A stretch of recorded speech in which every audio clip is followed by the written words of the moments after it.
Спасибо. Будьте благословенны. Присядьте, пожалуйста. Рады вас видеть. Как самочувствие всех? За 2 дня вы уже достаточно получили? Или недостаточно? Или можно еще? Можно еще, да? Хорошо. Ну что ж, мне понравилась эта сценка, которую мы видели. И я думаю, что эта сценка хорошая пришитие, или как мы говорим. Прелюдия, да, к моему слову сегодня. И как раз слово, которое я буду говорить, имеет что-то общее, что-то схожее с тем, что мы с вами видели. 10 заповедей счастливого брака. Ну, 10. Не знаю, если это 10 на самом деле, но может быть им намного больше. Но я думаю, что основное заповедь или основное, как вам сказать, потребность для понимания семьи и для счастливого брака лежит взаимопонимание, в том, чтобы мы понимали друг друга. То есть главное в том, чтобы иметь хорошую семью, это понимание того, что мужчина и женщина не одинаковые. Мужчины отличаются от женщины, и женщины отличаются от мужчин. И женщины это должны понять, и мужчины должны это понять, что женщины это другое создание, Божье создание. И мужчины тоже Божье создание, только другое. Поэтому зачастую женщины смотрят на мужчин и думают, боже мой, что же мужчины эти хотят вообще, что с ними делать? Но также бывает, что мужчины смотрят на женщины и так же самое думают. Что же эти женщины хотят со своими капризами, думают. Но если мы поймем друг друга, мы сможем понять, что можно и чего нельзя. И что действительно есть капризы, и что есть на самом деле не капризы, а просто отличия. Мы просто отличаемся друг от друга, и все. Окей. Поэтому 10 заповедей счастливого брака лежит на пути. Первое, главное, что я думаю, лежит в понимании наших с вами отличия. Можно говорить разные, еще 10 пунктов других заповедей. Но вот один этот, я его раскрою вот так, что если вы только это, даже один пункт, одна эта заповедь поймете, то вы увидите, что все будет хорошо. Все будет хорошо. Окей, что нам следует знать о мужчине и о женщине? Вот это потрясающая оценка просто. Это показывает действительно о том, насколько мы разные. Во-первых, женщины любят, вообще не только женщины любят, вы все знаете, и мужчины это знают, и женщины знают, что без общения нету семьи. Любое, это первая заповедь. Любая семья строится прежде всего на взаимное общение, на общение с друг другом. То есть они должны разговаривать, говорить. Семья должна быть общение между мужем и женой, и причем открытое общение, и продолжительное общение все время. Так что если, но как известно, особенно замужние сестры, наверное, вам уже известно, что братья не очень-то спешат говорить. Порой не только не спешат говорить, порой даже и не спешат слушать тоже. Вот она и готова говорить, она готова и целый день говорить и рассказывать. Даже порой для мужчины и выслушать то, что она хочет говорить, это может быть тоже проблема. То есть ему это скучно, ему неинтересно. И это все связано с тем, что мужчины не знают потребности женщины. Что для женщины действительно это не капризы, это потребность. Итак, братья, потребность разговаривать, или желание разговаривать и общаться у женщин, это что, капризы или потребность? Капризы, да? Братья, желание говорить и общаться у женщин, это что? Потребность или капризы? Вот, давайте мы все скажем, желание общаться и разговаривать у сестер, это не капризы, а потребность. Братья, я не слышу.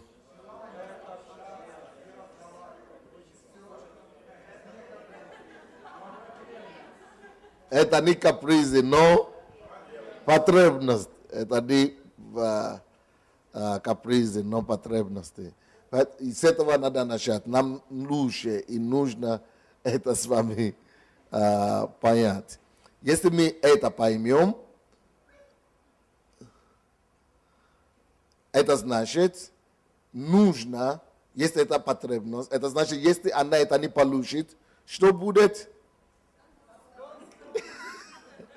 Если это потребность, давайте, я еще братья ответили. Если это потребность, братья, если у вас потребность в том, чтобы зайти в туалет по-маленькому, и вам не дают, ну, не дай Бог еще и по-большому.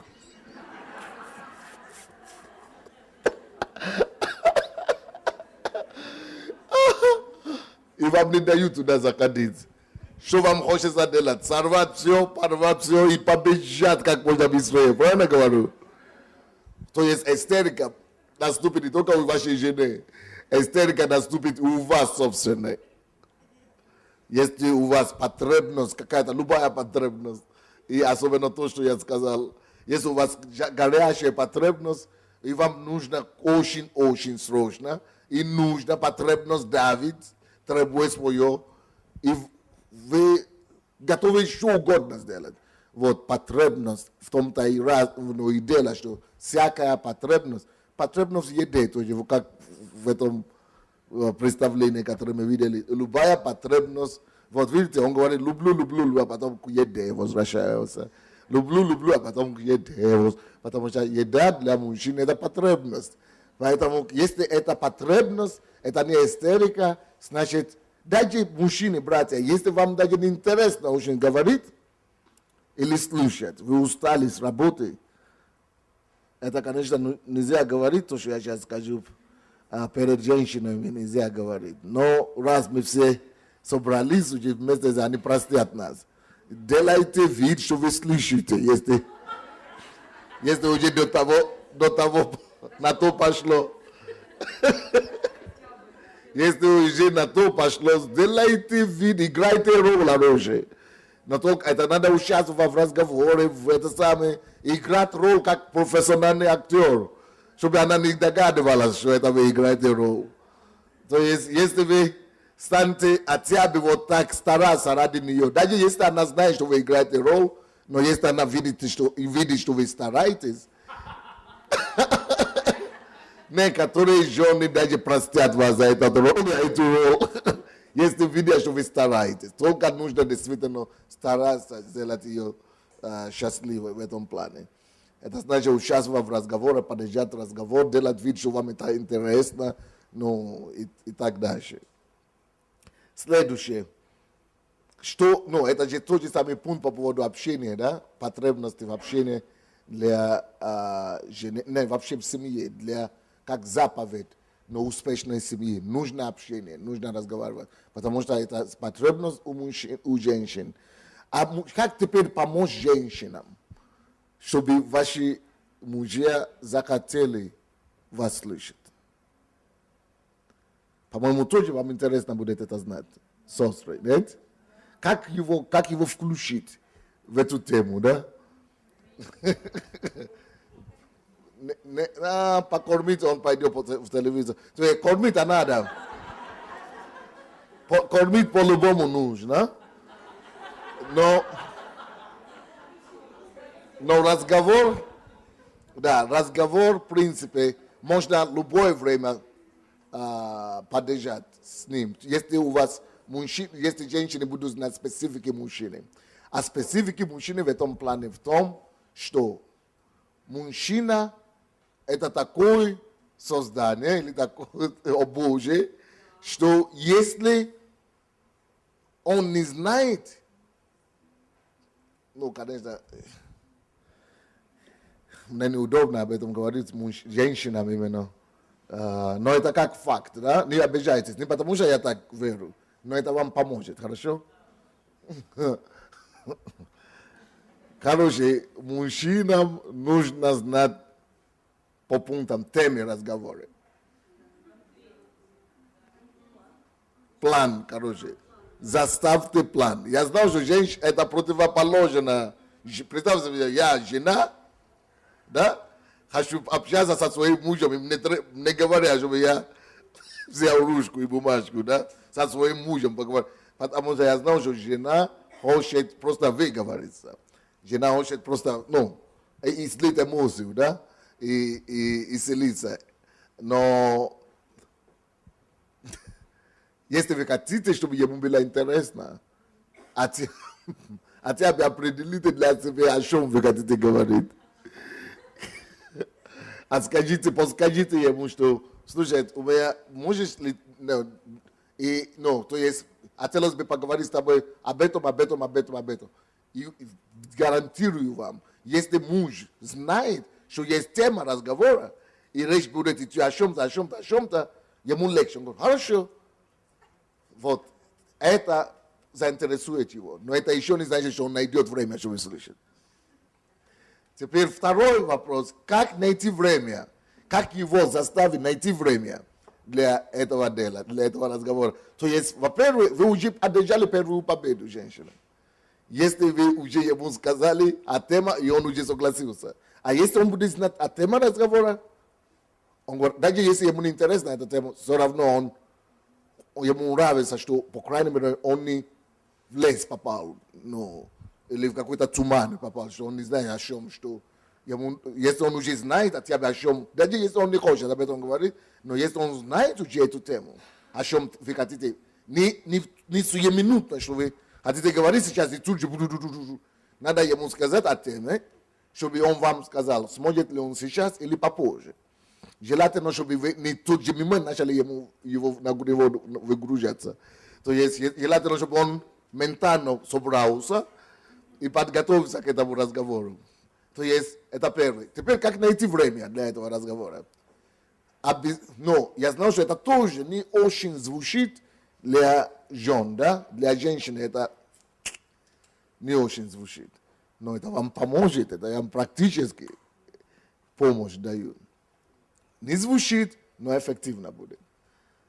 Вам желательно, когда вам действительно надо пообщаться или поговорить, желательно поговорить с мужем и спросить у него, если он сейчас может говорить или попозже. Обязательно. Если вы спросите у него, даже если он сейчас не хочет говорить, даже тот факт, что вы уже просили, он может говорить, давай сейчас. Вот даже тот факт, что просто, что вы уже просили у него, что можно поговорить и когда, что вы даете ему время выбора, и что вы даете ему возможность сказать, когда вы признаете его власть, вы признаете его господство в семье и значимость.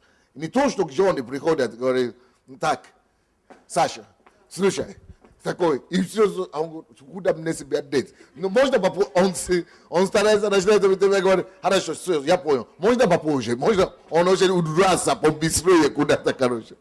Потому что это для него не тактично. Это для него, он не хочет такой гром, с этого, среди ясного дня, без грома, да, он хочет подготовиться к этому, чтобы знал, а потом он в основном скажет, давай через, он вам назначит встречу либо сразу, либо чуть-чуть позже. Он может сказать просто позже, но мужчина не конкретно, он не скажет тебе, может быть, когда. Но вы поэтому добейтесь у него, когда, после обеда или после ужина, или когда-то примерно, если вы добьетесь, хорошо, но не думайте, потому что женщины обижаются, что он же сказал после ужина или после обеда, но я вам скажу, когда это время придет, он уже забил.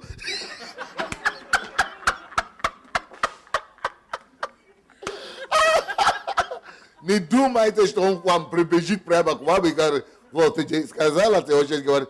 Есть мужчины, которые не забудут, но я вам гарантирую, половину точно забудет. Он уже забил. Поэтому не обижайтесь на это. Это не потому, что это только ваш Вова такой, или потому, что ваш Николай такой. Не, это просто мужчина. Ваш Николай и ваш Вова просто мужчина очередной. Забил, конечно, поэтому не обижайтесь. Вы просто спокойно идете и напоминаете ему об этом. Если мужчина дисциплинированный и который уже над собой работает и поработал, он может не забыть, и может сам подойти и говорить, все, давай поговорим. Но другие, он уже чем-то другое, он уже что-то другое сам тебя нашел. И вы должны до нее. Но раз он обещал, вы напомнили, он скажет, он найдет время, но он может не сразу. Обычно, когда он говорит, все, уже время, да? Он скажет вам типа такое, хорошо, сейчас, минутку. Ты же уже сказал время, да? Он все равно скажет минутку. А потом подойдет к вам. Но обычно, когда мужчины говорят минутку, или сейчас минутку, или попозже, женщины обижаются и раздражаются. Я не думал, что он не хочет. Нет, не потому, что он не хочет. Просто для мужчины противопоказано, чтобы ему сказали, особенно жена, что надо сейчас что-то сделать, а тебя он хочет, чтобы он тут же стал и пошел сделать. Он хозяин в своем доме, короче. Поэтому он скажет, хорошо. И ты думаешь, ты же говоришь, хорошо, чего не идешь? Тогда не надо ему это говорить. Даже если он не пошел через даже полчаса, значит, он забил, значит, напомни ему и все. Он придет. Но если ты начнешь из этого делать скандал, не потому, что он тебя не уважает, он просто мужчина. Поэтому, а почему для мужчины это ненормально, когда говорит, хорошо, все, вынеси это самое. Но Саша, говорит, что? Он не идет. Он говорит, что-то случилось? Не случилось? Еще можно...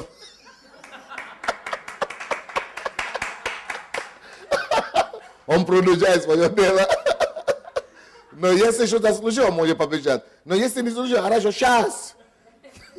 И не потому, что он тебя не уважает. Он уважает. Просто в такой тонкий грань мужчина не хочет быть приказан в своем доме. Он не хочет, чтобы ему давали, не только указ, приказ.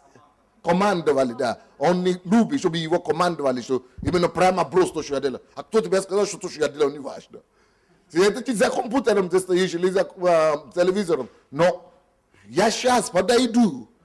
Но это должно быть в его время. Важно, чтобы мужчина делал. Это женщина, если вы поймете это поможет вам очень сильно в вашей семье.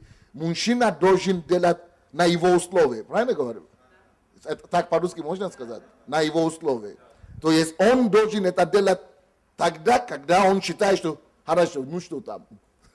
Когда он, не когда ты приказал его, когда он не хочет командовать, чтобы кто-то, тем более жена, командовала. Хорошо, я подойду. Напомни ты все. Не обижайтесь из-за этого женщины. Если вы поймете наш менталитет, мужчины, вы поймете, что это не потому, что он какой-то хам или какой-то... Это просто вот... Но если, конечно, мужчина большой буквы, который уже работает над собой, который уже зрелый, ему все равно, он не подается на это, что он может идти сразу сделать, он знает на себе цену, и он себя уважает, ему все равно. Но большинство мужчин, это даже хорошие мужчины, у них изначальные чувства вот такие. Аминь. Теперь следующее. Что касается общения тоже, в этом плане тоже общение, это еще заповедь общения.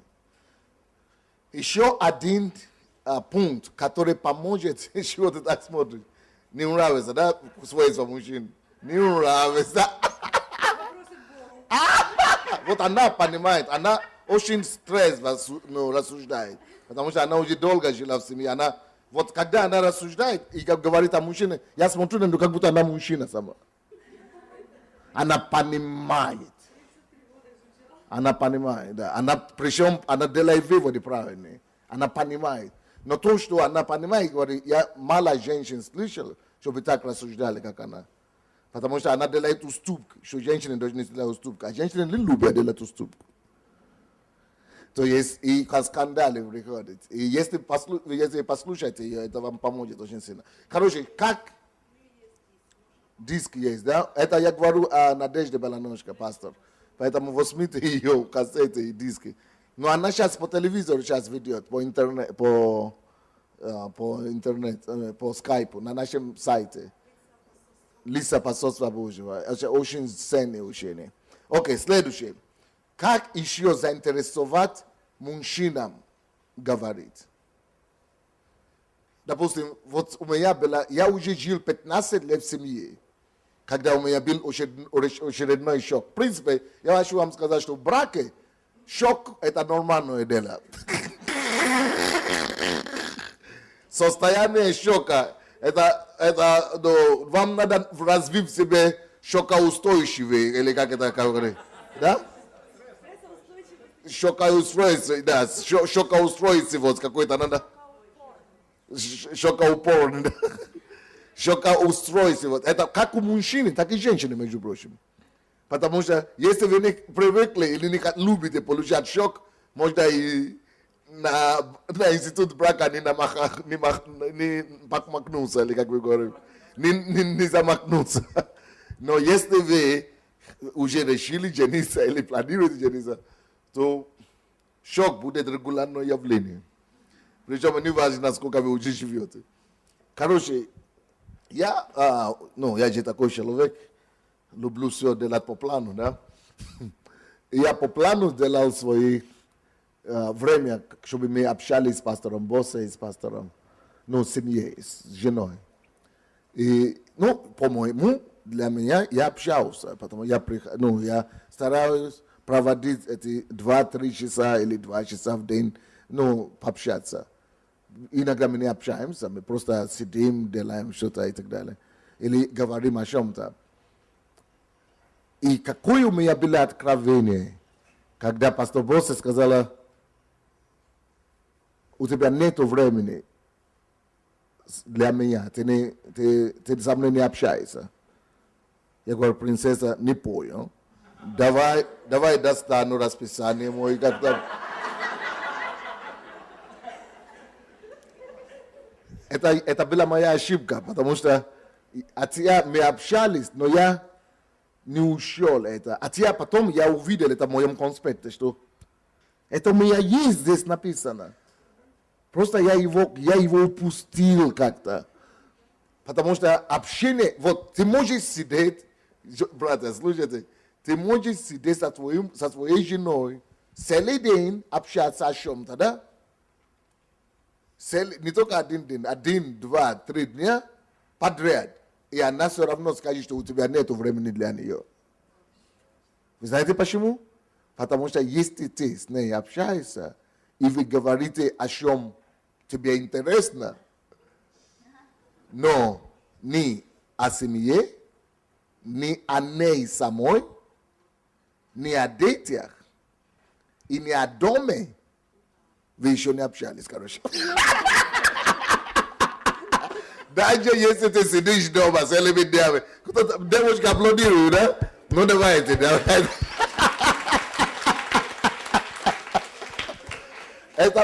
У меня это есть, но мою грань, была моя ошибка. Я это подметил себе как темы, на которые любит говорить, или о чем любит обсуждать женщины. Что женщины любят. Напишите это себе как пункт. О чем любят говорить женщины. Потому что есть тоже мужчины, о чем они тоже любят говорить.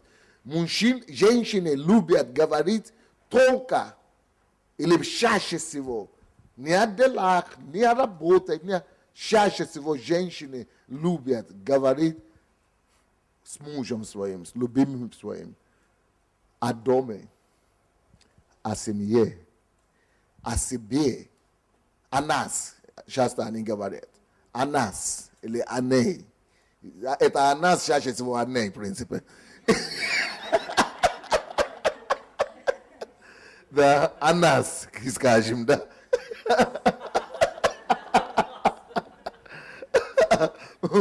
Anas, Anei. Da, Anas. Я семьи, я дома. Да. И если вы провели все время, говорили о чем-то другом, и вы об этом не говорили, это значит, что вы не уделили ей внимание. Если вы даже дома находитесь и так далее, об этих вещах, то, что ей интересует, то, что ее беспокоит, не говорите, она будет себя чувствовать ущербной дома. Она будет себя чувствовать ущербной. И ты будешь, мужчина, ты будешь ходить как в шоке очередной. И будешь говорить, боже мой, что происходит? Я ничего не понимаю. Ты будешь в конфузе настоящему. А это только потому, что ты говоришь или общаешься только не о том. Только тогда, когда ты в этих вещах, тогда она чувствует внимание к себе. Тогда она чувствует, что я важна. Я здесь кто-то. Я любима. Я принята. Я любима. Я. Женщина должна чувствовать себя в центре разговора. Тогда она чувствует, что я жена в своем доме.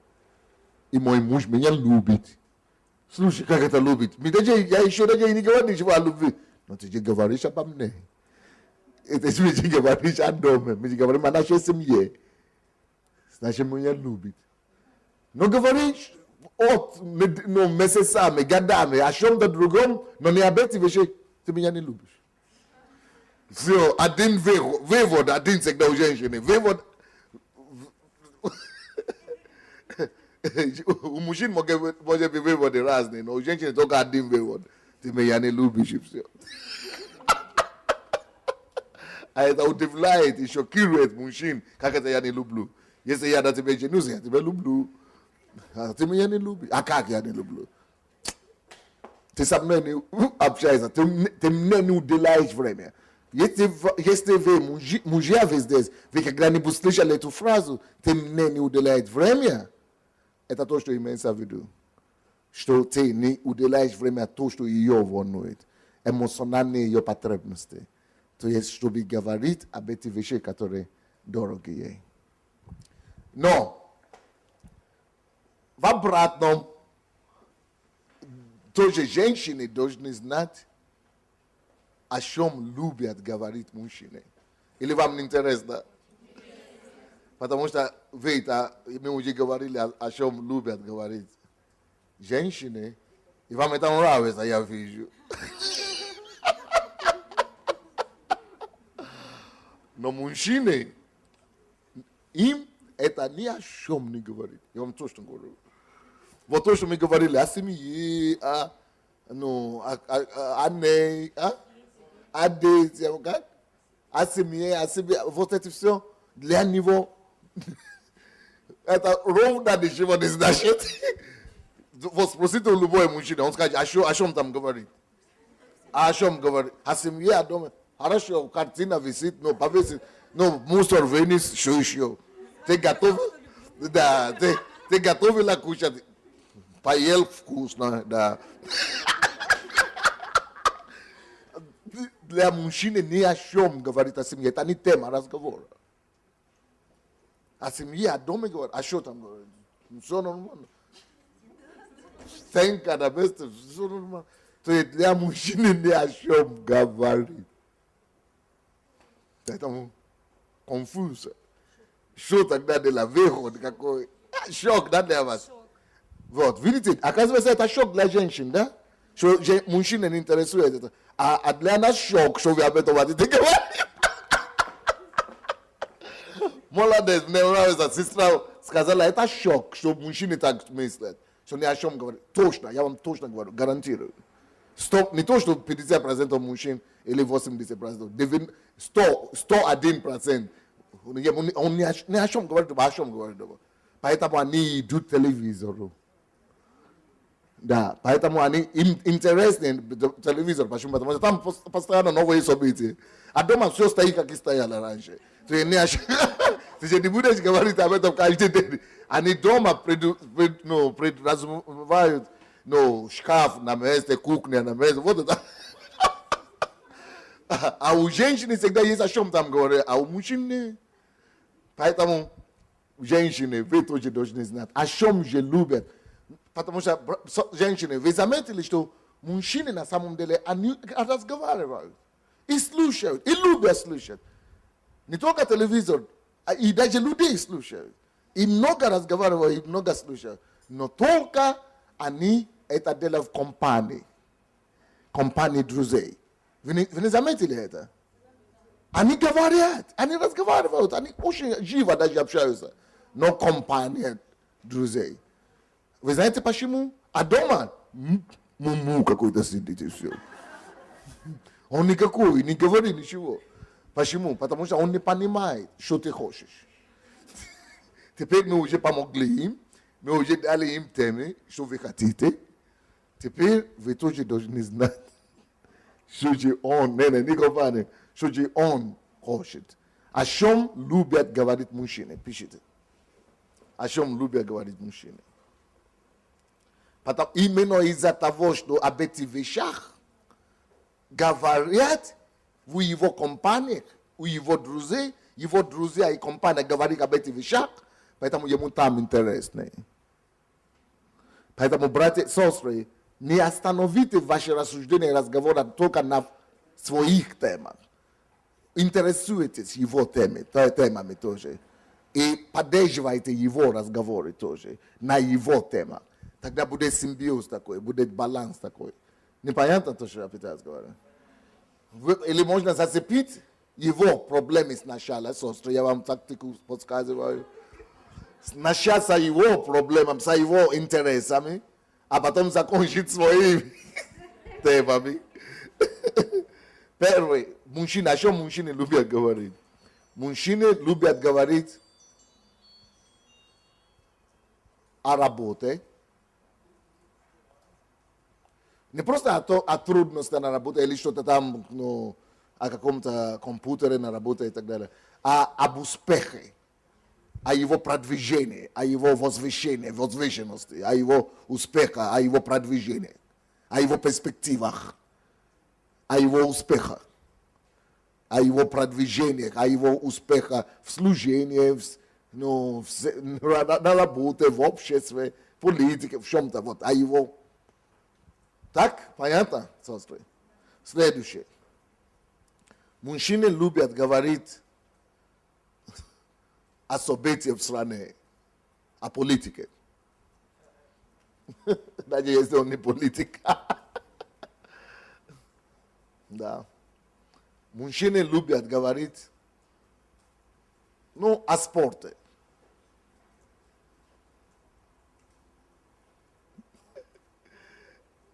Они не любят погоду. Это женщины говорят о погоде. Это не тема мужчины. Мужчины любят говорить тоже о мечтах и стремлениях своих.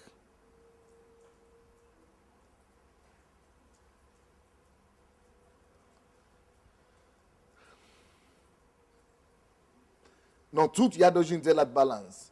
Если мужчины любят говорить об успехах, и это все всегда с преувеличением, или как называется? Преувеличением. Если вы заметили, что ваши мужья умеют преувеличивать, это не надо научиться им, они так и есть такие. Это есть свойство мужчины. Мужчины любят преувеличивать. Это не потому что любят, это просто, ну, им надо подчеркнуть, они таким образом подчеркивают. Не потому что они хотят лгать или они врут, они просто подчеркивают. Как? Да. И всякие лжи не наследуют. Но для них это не ложь, потому что он не говорит неправду. Он просто говорит по своему восприятию у них такое. А? Он верит в это, да. Он верит в это. Для него это то, как оно есть. Все мужчины. Потом, но женщины, наоборот, очень важно, чтобы вы это слышали. Вот этот пункт очень важный. Это баланс. Если мужчины всегда преувеличивают что-то, то женщины говорят о своих успехах, мужчины говорят о своих успехах, достижениях с преувеличением. Или подскраской, или как говорят, раскраской. приукрашиваю, да? То женщины, наоборот, женщины любят говорить о себе, о доме, о семье, о детях и так далее, да? Но при этом они любят говорить о своих опасениях, о проблемах, о страхе, о своих страхах. Ой, у меня какой-то здесь, какой-то боль, чуть-чуть какой-то боль здесь, или в ногах где-то, может быть, это рак, может быть, это, то есть о своих болях, о своих, нет, как это, о своих страхах говорят. Да, об опасениях, переживаниях, о проблемах. Мужчины, вы не дадите соврать здесь, да? Подтвердите мои слова. Что женщины постоянно говорят о каких-то проблемах, и этим самым раздражают нас. Это не потому, что они только зациклены на проблемах, это потому, что вот их натура. Ты не принес домой что-то, деньги, или это уже все паника. Или ты не что-то, они так его, может быть, ой, может быть это, может быть. Мужчина всегда говорит, ну нет проблем, потому что Бог создал его, чтобы быть стабильность. Поэтому он видит все только в положительный тонах. Чтобы принести стабильность, надежду и так далее. Поэтому он такой. А ее, она, чтобы предупредить его, чтобы увидеть то, чего он не видит. Поэтому Бог сделала тоже ее такой, чтобы она больше о переживании, об опасениях говорит. Вы понимаете, да? Не потому что это плохой или это плохой. Но чтобы опасения и проблемы, чтобы ты видел подробности и детали, и нюансы, которые ты не видел. А мужчина, наоборот, говорит, через случайный успех и положительно слишком много, чтобы у нас все хорошо. Она говорит, проблема, беда. Она говорит, нет, все нормально, все, у нас все хорошо. А она говорит, беда. Но это потому что он должен принести стабильность, уверенность. Он должен принести, он должен быть фундамент в семье. Поэтому вот он такой, так создан. Поэтому не потому что он плохой или она плохая. Это Бог делает такой баланс. Непонятно, нет? Да, и не потому что он лжец. Нет. Он просто понимает вот так. И Бог ему дает это воспринятие и понимание. Нормально, нет? Понятно? Полезно вам это знать. Потому что действительно, мало того, что женщины говорят о проблемах, любят говорить о проблемах, мужчины, когда вы слышите об этих проблемах, опасениях, которые они говорят, Бог вас поставил рядом с ними, либо с вашей матерью, с вашей сестрой, или с кем-то еще, чтобы вам дать им поддержку, утешение, успокоение и исцеление. Потому что женщины еще, помимо того всего, всего прочего, женщины еще любят говорить о своих недостатках. Не моральные больше недостатки, но о больше физических недостатках. Женщины замечают, что ой, я набрал вес, ой, я пополнил, ой, я, да, я устарела, может быть, я уже некрасивая, но ты меня любишь. И она, вернее, она щупает, она вот так щупает, как это сказать, правильно говорю? Прощупывает, что он, как он? Он тоже так считает. И если ты скажешь, в принципе...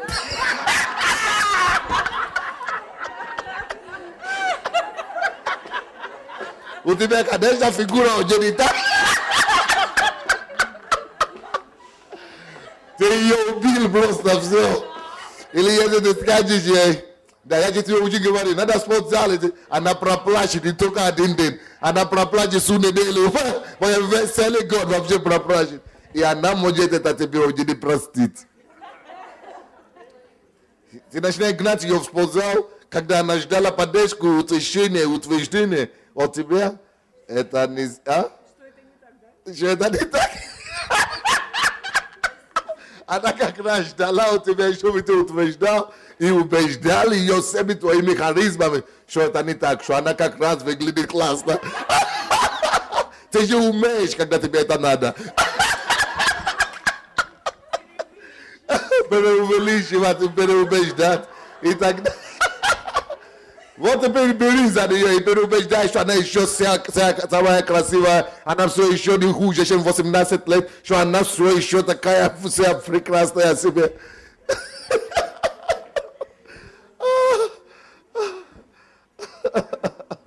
Видите, не только одна заповедь, пока с вами говорим об одной заповеди. Но я думал, что пригодится вам это.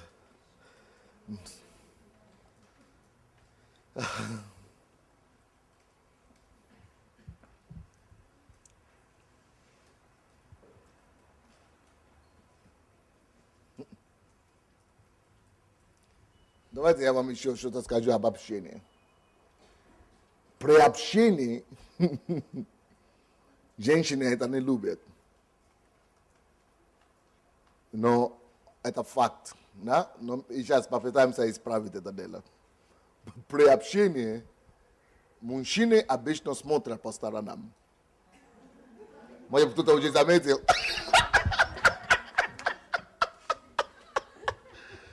Мужчины смотрят куда угодно. Но он смотрит иногда сквозь глаза, или сквозь тело вообще, или вообще по телевизору смотрит. Телевизор смотрит, или что-то другое. Потому что ему надо быть активным. Не потому что он тебя не уважает. И, к сожалению, женщины это воспринимают как неуважение. И они воспринимают это как, что он не хочет, или он не любит, опять же. Один вывод, не любит.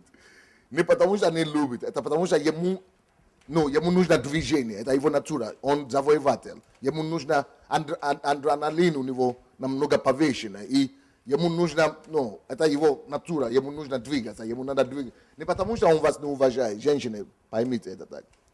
А для мужчин, что я вам скажу, мужчины даже и не в курсе, то, что я сейчас скажу. Дело в том, по специфике женщины, в том, что когда женщина разговаривает, она должна смотреть в глаза. Мужчины знают, что женщина смотрит в глаза, но они не понимают, чего она хочет, чтобы он смотрел в глаза. Поэтому я хочу сейчас мужчинам сказать, что просто возьмите себя в руки и начните смотреть ей в глаза. Даже если вам неудобно. Не потому что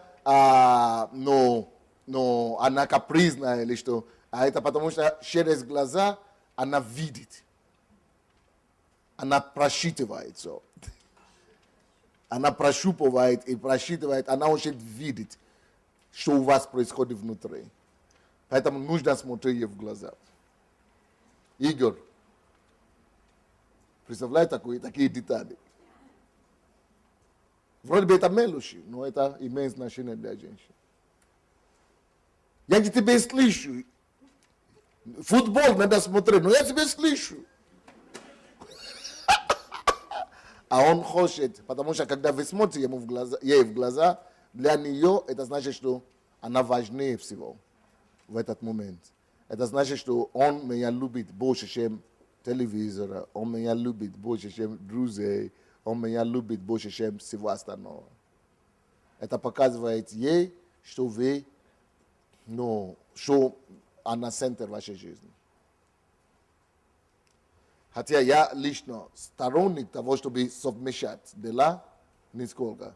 Но при этом это нужно иметь зрелая женщина. Потому что жена и женщины тоже должны это понимать. Иногда нужно совмещать дела. Но когда речь идет о эмоциональных вопросах, или о ней, или о вещах, которые важны для нее, желательно оставить дела и смотреть в глаза. Кто-нибудь слышит меня или нет? Женщины только говорят аминь, да? Так что давайте будем почаще смотреть в глаза, где наши жен, сестер, брат, сестер. А сестры будут больше понимать, что это не есть неуважение с его стороны. Это он просто не привык. У него движения какие-то идут, которые вы не видите. Окей, следующая заповедь, наверное, которую я скажу.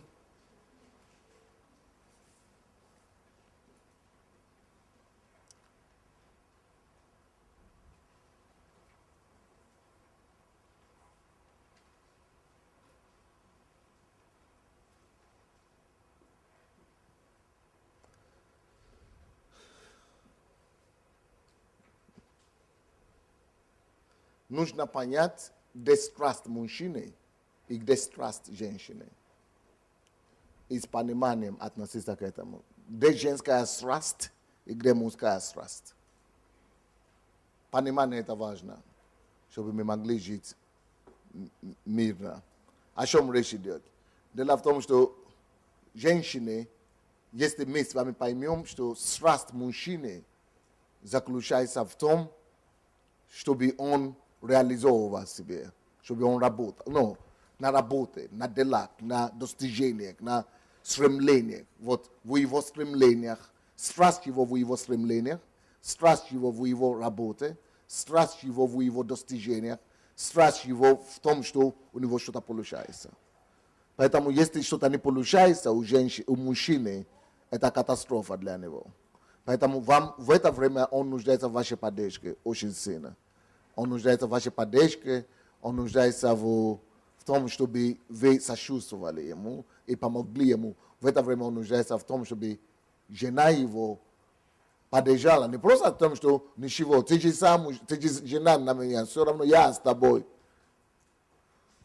Это то, что женщины обычно говорят. Я же с тобой, я же здесь. Не важно, что там не получается, я здесь. Он себе думает, что, ну, конечно, я тебя понимаю, ты меня сочувствуешь, но это что, решит вопрос? Это же не принесет деньги на стол, это не решит вопрос. Это то, что он думает у себя в голове в это время. Поэтому он хочет утешения и поддержку именно там, в плане его, то, чем он занимается. Поэтому, но если страсть мужчины находится или заключается в том, в его работе, его стремлении, его успехе и так далее, в чем тогда заключается страсть женщины? Страсть женщины заключается в домашнем очаге. Домашний очаг. В доме. В том, чтобы устройство было. Когда речь идет о доме, я не говорю о квартире, или о кухне, или о мебели, и так далее. Не, когда женщины говорят о мебели, о доме, не об этом. Это тоже, но это так, на третьем месте. На первом месте у нее о нас. И когда мы говорим о домашнем очаге, она имеет в виду наши отношения. Вдвоем, наши отношения. А потом на втором месте идет, как он относится к детям. Как он относится к детям. Он переживает за детей или нет. Вот.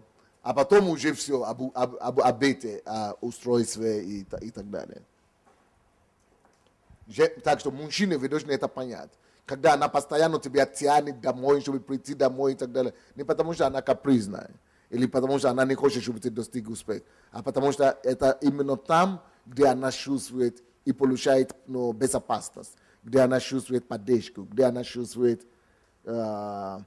безопасность, где она чувствует себя защищенной, принятой и уютной.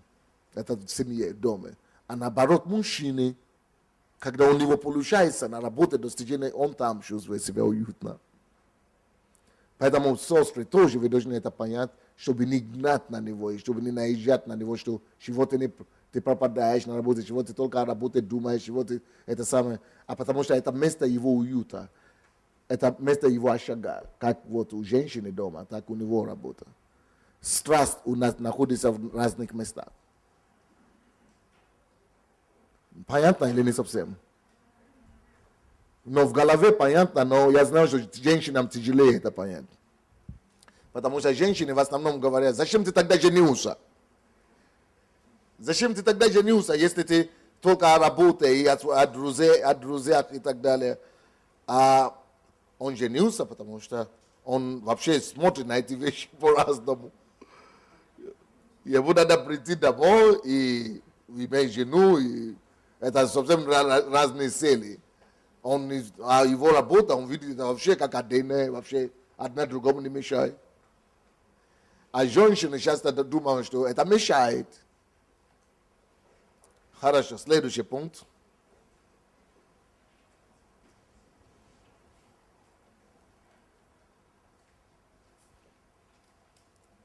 Что значит дом для мужчины? Следующая заповедь. Что значит дом для мужчины? И что значит дом для женщины?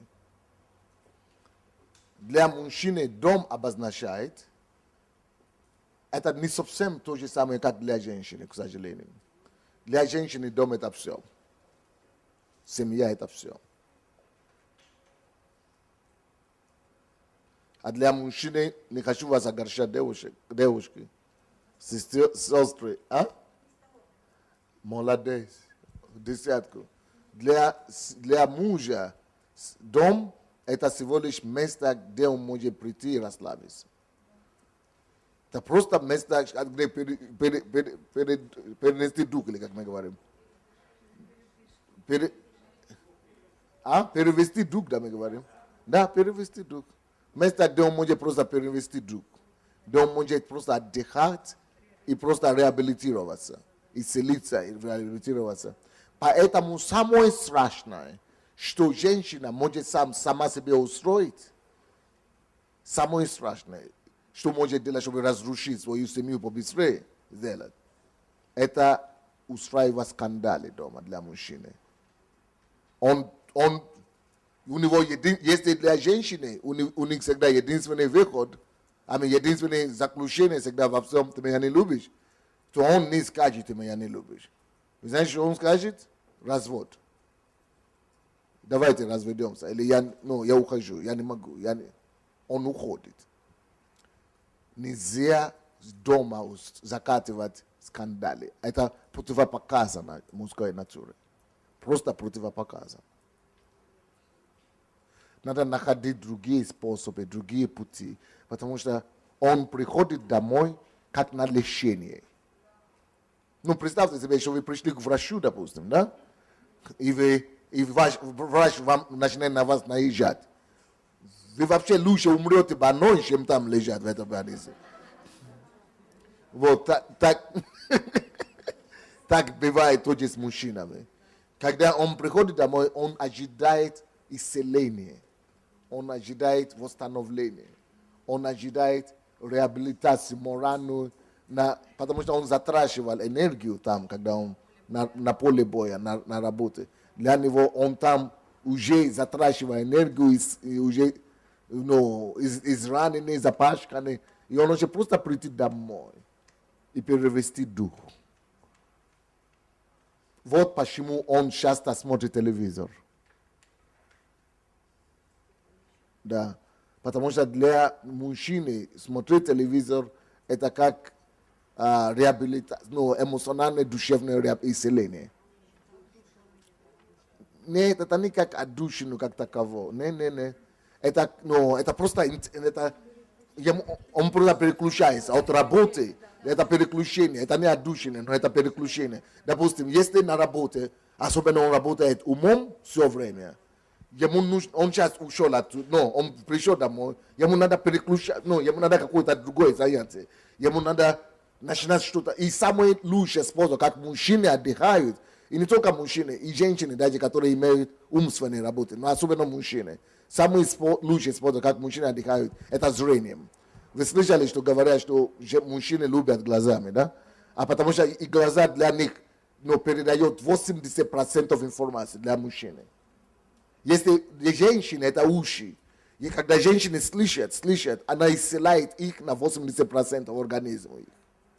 То мужчины нет. Ему надо видеть. И когда он видит, это исцеляет его эмоцию.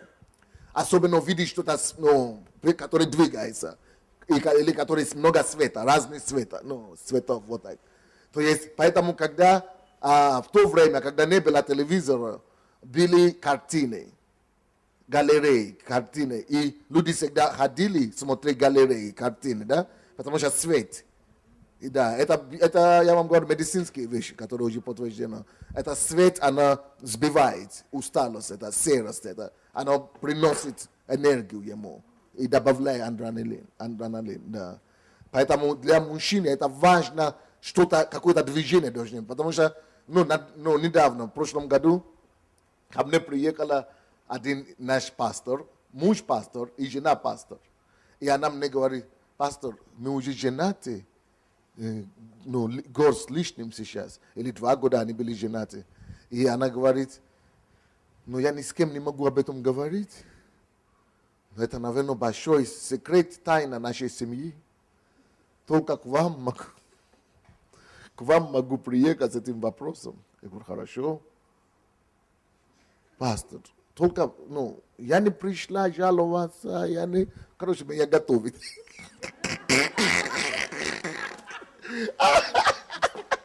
Я не пришла жаловаться, я не хочу наговаривать на своего мужа, но просто посоветуйте мне, может быть, пошло и поехало. Может быть, я не правильно понимаю. В чем проблема? Я говорю: в чем проблема, я пойму правильно, скажи только.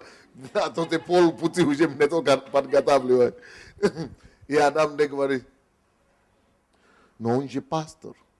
В чем проблема? Телевизор смотрит. Приходим, представляешь, это не, если бы только смотрел, это еще ничего. Но после служения, такое помазание, после проповеди, такое движение духа, и приходит, сидит за телевизором. Я думаю,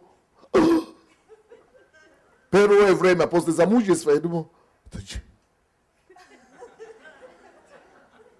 я уже не знаю, что делать с этим, что с ним делать.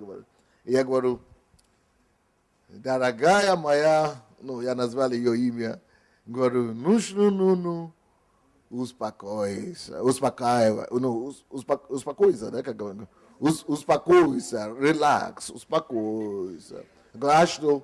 Все в порядке, он просто мужчина.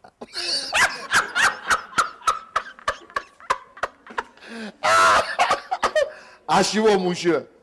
Потому что мужчине потребность есть. Где? Говорю: слава тебе, Господи. Я уже думала, он, наверное, ищет женщин других. Он, наверное, может быть, мне фигура ему не нравится. Она уже себя накрутилась. Может быть, ему со мной не интересно. Может быть, он меня не любит. Короче, он же пастор. Зачем себя надо домысливать? Женщины любят слишком домысливать. Но он просто ищет отдых. Он просто ищет чего? Отдых. И для него это выход. Это перевести дух. Просто поменять фокус. И просто отдохнуть. Это не потому, что он тебя не любит, или он какую-то другую жену ищет, или что. Он просто ищет новые, свежие ощущения. Женщины вообще в миру, они ищут, они вот такие острые, что-то ищут, потому что они вот таким образом оживляют. Мужчины смотрят эти фильмы ужасов, такие боксы, вот такие вещи, они чтобы перевести. Да. Вот, потому что для него это дом не то же самое понятие, как для женщины. Для женщины дом это то, что где постоянно находится, это наш дом, это наша семья, это для него это просто место отдыха. Прошу прощения. Это не потому, что они жестокие, они не любят, они какие-то плохие, нет. Это просто потому, что ему нужно это прежде всего отдых. Хорошо, я еще одно вам скажу, которое, может быть, девушкам не понравится, но это факт, хорошо? Извините.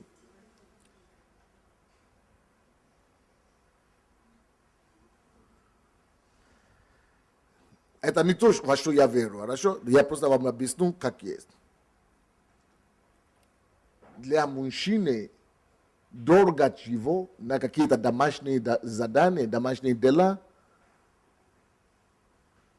это просто ему устраивает раздражение, и, его топит, Потому что дом для него это не домашний очаг. Это не, его страсть не домашний очаг, как у женщины. Он что-то сделает. Но я вам скажу, если мужчина вообще что-нибудь делает дома, благодари Бога. Не потому что не любит опять женщины, поймите правильно. Не потому что не любит, а потому что он просто, он просто приходит домой отдыхать, короче. Вот он одно понимает дома отдыхать. Но, если это сельские мужчины, или, потому что их дом обычно с землей, они делают что-то дома постоянно и так далее. Это другое дело. Они видят дом как работа тоже. Они сочетают дом и работа, это другое дело. Они любят что-то делать постоянно. Это люди, которые делают, которые смешно это. Они приходят домой тоже как на работу. Но это еще хуже, я вам скажу. Потому что он только работает постоянно. Вообще для него жена не существует, семья не существует. Тот, который приходит отдохнуть, он все равно семейный, как ни крути. Потому что он будет говорить, он будет уделять внимание, но только он хочет делать то, когда он не хочет. Когда у него есть настроение, он пойдет сделать. Поэтому что можно делать в этом плане? Потому что мужчины тоже должны помогать семье. Потому что если не помочь семье, тогда жена не должна тоже работать. Особенно если жена тоже работает, значит, ей тоже надо помогать семье. Поэтому для женщины это тоже не естественно для нее пахать с утра до вечера на работе, а потом дома. Ей легче вообще просто дома устраивать все, семью и так далее. Поэтому раз она работает, это тоже не ее очаг, работа, это дома ее очаг. И то же самое нужно помогать ей дома. Поэтому, но желательно, каким образом лучше, чтобы мужчина помогал дома? Нужно, чтобы заранее договариваться. Ему сказать или дать ему право выбора, чтобы он выбрал. Назовите ему 2, 3, 4 вещей, которые в чем вы нуждаетесь помощи. Если вы будете просто ждать, что он же видит, он же должен это видеть, он же должен замечать, он же это что не видно, это что непонятно. Непонятно, он не видит. Не видно. Если ты ему это не скажешь, он не увидит, короче. Поэтому, собственно, надо говорить то, в чем вы нуждаетесь помощи. Нужно говорить обязательно. И если вы говорите, не думайте, что он побежит и сделает. Нет, после того, как вы говорили, нужно, чтобы вы дали ему шанс выбора. Чтобы он мог сам, своей волей. Для него важно, чтобы он не просто пошел послушание вам. Важно для него, чтобы его воля была, чтобы он сам говорит, я решил это дело, как бы, да? Чтобы он выбрал, какие еще он хочет делать. Непонятно, нет? Окей. Как? Хорошо. Следующее. Заповедь. Не давайте, давайте мы начнем с женщинами. Не давайте, если вы хотите, чтобы ваши мужья что-то сделали, не рассказывайте им абстрактные истории. Абстрактно, просто рассказывайте проблема. Ему одно. Что надо, короче. То есть, что имеется в виду? Мужчины не понимают абстрактные истории. Мужчины не понимают абстрактные истории. Они хотят конкретные инструкции. Вот это надо делать. Какое-то время. Просто говорит, у меня это самое тяжело, мне это самое тяжело, тяжело, мама, это самое плохо. Хорошо, что нужно делать? Понимаю, тяжело, чем мне тебе помочь? Конкретика нужна. И он не понимает. То есть, конечно, для мужчины надо тоже сказать, что дайте ей выговориться. Ей надо это сказать. Для нее иногда она не хочет даже помощь какую-то просить. Ей надо просто выговориться. Потому что женщина исцеляется, когда она выговаривается. Когда она рассказывает то, через что она проходит, и когда она все это рассказывает, она исцеляется в процессе эмоционально. Надо ей дать. Пускай выговаривается. А что мне делать? Мужчина говорит, а что мне делать в этом случае? выслушивайте, утешайте, ну, соглашайтесь, утешайте и так далее. Просто идите, ну, поддерживайте ее морально, эмоционально. А зачастую мужчины делают неправильно. Мужчины перебивают женщину и говорят, да, ладно, все, вот решение, делай то. А ей не надо решение, не ради решения она тебе обратилась. Она обратилась к тебе ради совета, для поддержки, для того, чтобы ты просто, не ради совета, я прошу прощения, для сочувствия, вот так, сочувствия, ради сочувствия. Она хочет просто, чтобы ты выслушала, она хочет выговориться. Когда она говорит, это уже для нее решение. Вы знаете, девушки, они не глупые. Она до тебя уже знает решение, как решить практический вопрос. То есть она не глупая. Но она просто она нуждается в уши свободные. Но чтобы, ну, как бы так скажем, грубо, да? То есть она хочет, чтобы ты сочувствовал ей в это время и выслушал ее. И даже если ты в конце концов не скажешь какое-то решение, просто обнимешь или просто, ну, сочувствие выскажи. Это достаточно для нее. Но для мужчины, если он не скажет какое-то решение, это точно, что он не помог.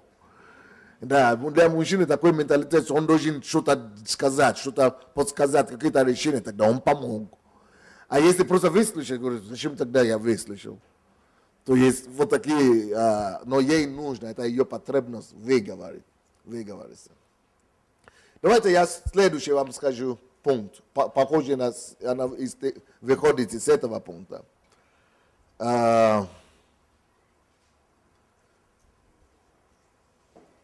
Особенно это следующая заповедь. Следующая заповедь говорит так.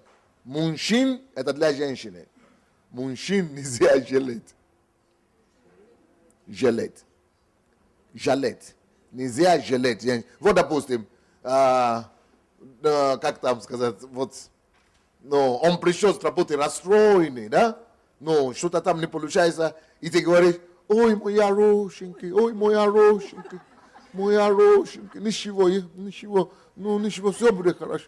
Начинай гладить его, он тебя как раз вышел. Если он не самоудержан, если он не воздержан, он может тебя так рвануться, так что... Ты подумаешь, что это ты даже его это все неприятности устроил. Мужчин нельзя жалеть. Можно сочувствовать, но так, с дистанции. Если ты начинаешь в это время начинать его гладить, вы нарветесь на неприятности, я вам скажу. На агрессию. Поэтому, чтобы не вызывать агрессию мужчин, когда ему плохо, закройте его в комнату где-то подальше от вас. Идите в кухню готовить, короче. Пускай он себя перемучает, переболит. То есть надо просто поддержку, такие словесные, моральные говорить. Не надо его трогать. И меньше говорить вообще. Когда мужчине плохо, он может быть сам по себе. Или идти куда-то говорить, ну, о решении. Если у вас конкретное предложение по решению волнующие его вопроса, тогда подойдите. Но если вы просто эмоционально хотите его жалеть, погладить, желательно идите в кухню куда-то и молиться Богу. Только не надо его трогать. Но, мужчины, теперь слушайте. Ровно наоборот с женщинами. Когда ей плохо, может быть, она даже и не ищет от тебя ответа, или какой-то совета, или какой-то подсказки. Она в основном нуждается, чтобы ее пожалели. Даже не надо, чтобы ей было плохо.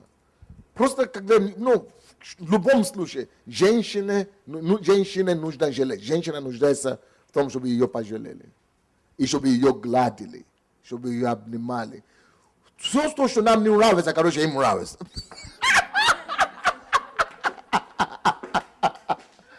У мужчины нет потребности в этом, но у женщины есть.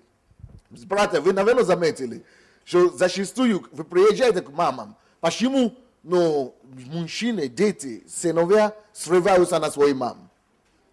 Они срываются, кричат на нее, они вообще убегают от нее побольше.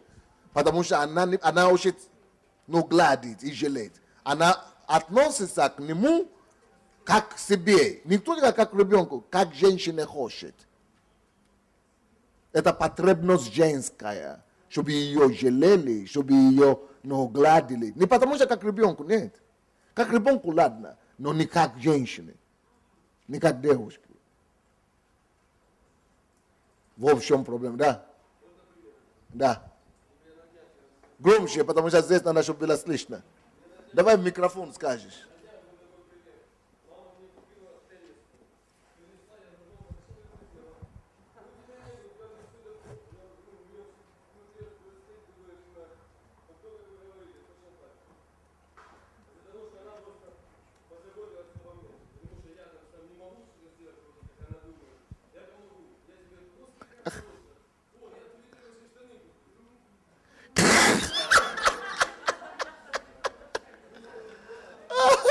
А у него в это время кипит раздражение, протест, да. Не потому что он не любит матери, а потому что не надо ко мне относиться как к девушке. Не к ребенку, не к ребенку. Она может относиться к ребенку, готовить, ему это нравится.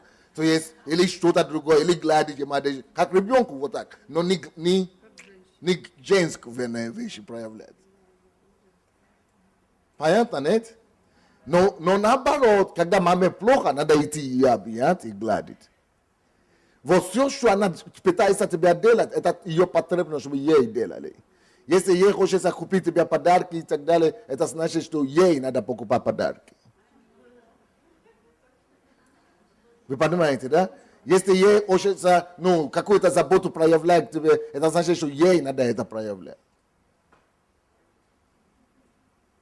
Так что мужчин нельзя жалеть.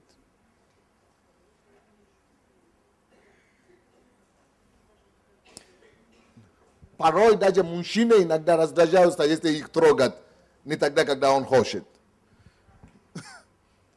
Потому что есть некоторые люди, которые ходят по улице с женами, да, и жены, они перестали ходить по улице с ними. Но я с тобой не пойду. А она плачет. Он не хочет со мной идти, он стесняется со мной и так далее. А потому что она постоянно, почему мужчины отказываются? Потому что она постоянно хочет его держать. А он не хочет, чтобы его постоянно держали. Он... Да. Поэтому, если он хочет сам, он сам тебя начнет держать сначала. Вот мужчина вот такой.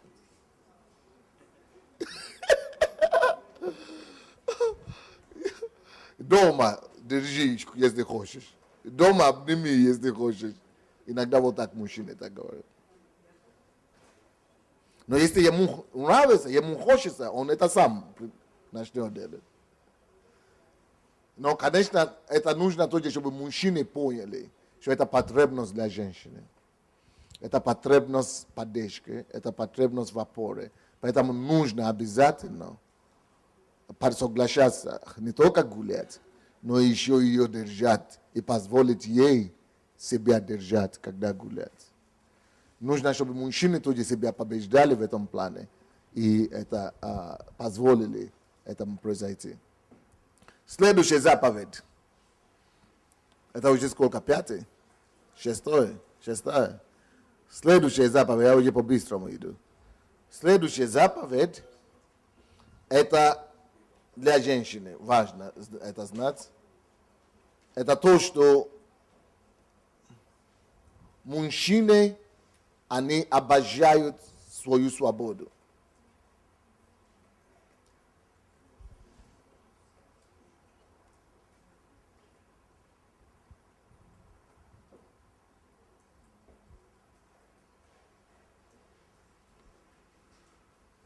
Мужчины не любят, чтобы женщины ходили за ними по пятам.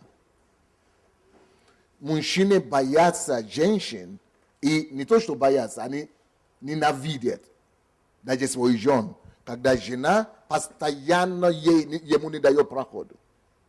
Когда жена постоянно с ним везде. Саша, ты уже выехал из дома, ты уже на работе, ты уже приехал. А когда? А до 5 минут опоздал. А ты это самое.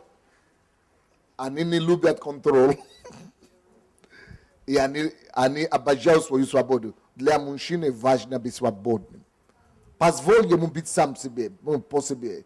Не надо его контролировать, он это не любит. Особенно, есть по телефону еще ладно, он может не поднимать трубку. Но что хуже для мужчины, это вот так. Приходить, мы пришли в церковь, да? Обязательно должен сидеть рядом. Или куда-то пришли, а он где-то сидит. Надо, Саша, да.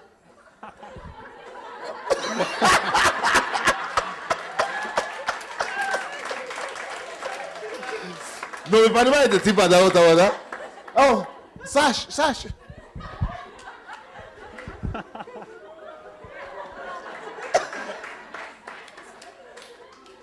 И она даже не догадывается, что он кипит.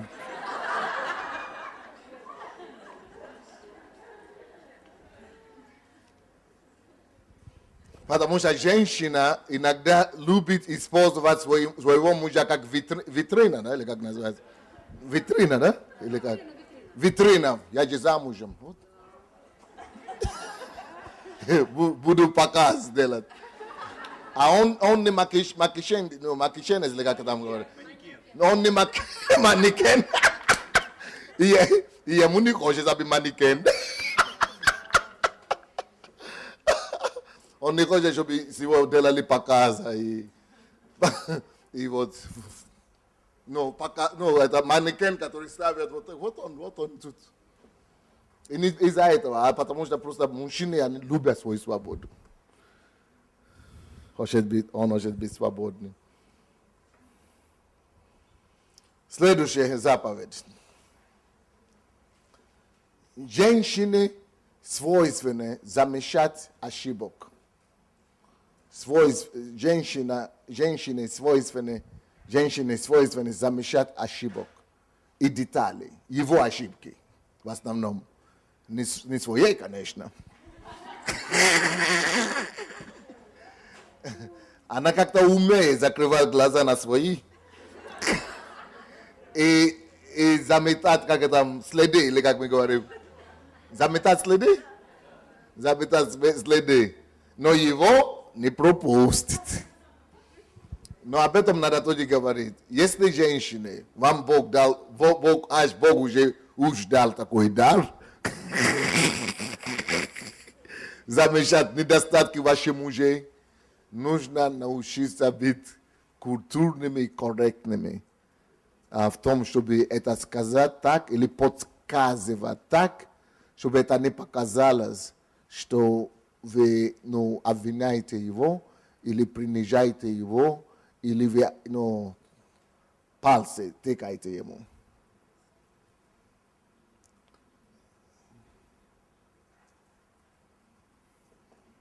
Он до вас знал, что он несовершенный, но он только на это не обращает внимания. И когда вы начинаете обращать слишком много внимания на это, его это выводит. Понятно, нет? Потому что часто мужья, жены и мужья приходят к нам, ко мне или к пастору Босе, на консультации. И они постоянно, и жены начинают как погнали, и начинают целые тетради, короче, его недостаток. А он не помнит даже ее недостатки. Начинает только раздражаться, и начинает драку бросаться и так далее. Поэтому надо уметь, так, подсказками, делать замечания, делать это самое. Следующая заповедь. Следующая заповедь.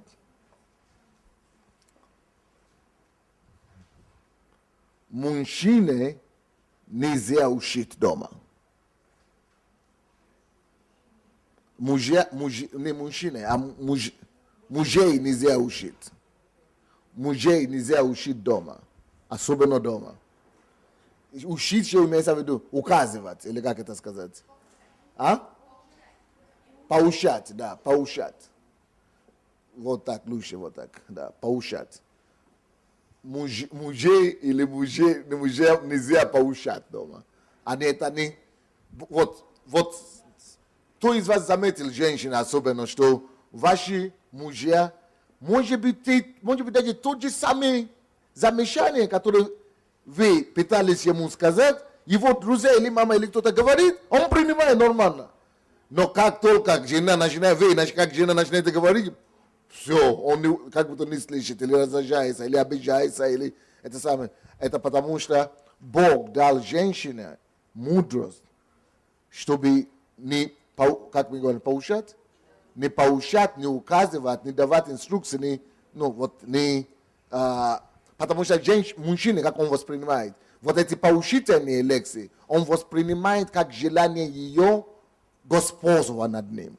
Он это то же самое, что она стоит над ним и дает ему инструкцию. Вот так веди себя, вот так живи, вот так не живи, вот так.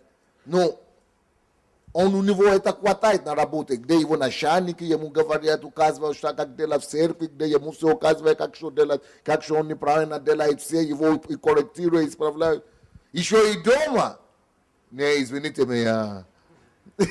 Он лучше убежит с этого дома, чем терпеть такого. Поэтому как нужно тогда делать, как себя вести женам? Если вы все равно видите, что он же неправильно делает, он же ошибки делает, он же это же приведет к проблеме. Есть магические слова, то очень интересные слова, которые вас выручат. Эти слова называются намеки. Слышали такие слова? Намеки. Мужчин учат в семье только намеками. Намеками и подсказками. Как предложение, как совет, как подсказка, как намеки, как, но не как вот я знаю, вот надо было тебе так себя вести и так далее. Ты не прав, вот ты не то делаете, что. Понятно или нет? Это сколько уже пунктов я вам дал? 8. Может быть, я остановлюсь на этом, и я получу ваши вопросы. Я чувствую, что у кого-то есть вопросы в зале. Или еще вам дать 2 пункта. Да? Или общение лучше. Короче, решите, что хотите. Дать 10, а потом пообщаться, потому что времени у нас же мало уже осталось. Да, у нас времени же уже мало.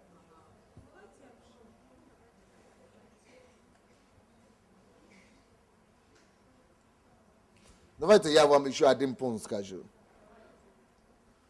Но это неприятный пункт. Очень неприятный. Но это нужно знать. Но потому что однажды, когда я об этом говорил, некоторые люди даже ушли из церкви, потому что они неправильно поняли меня.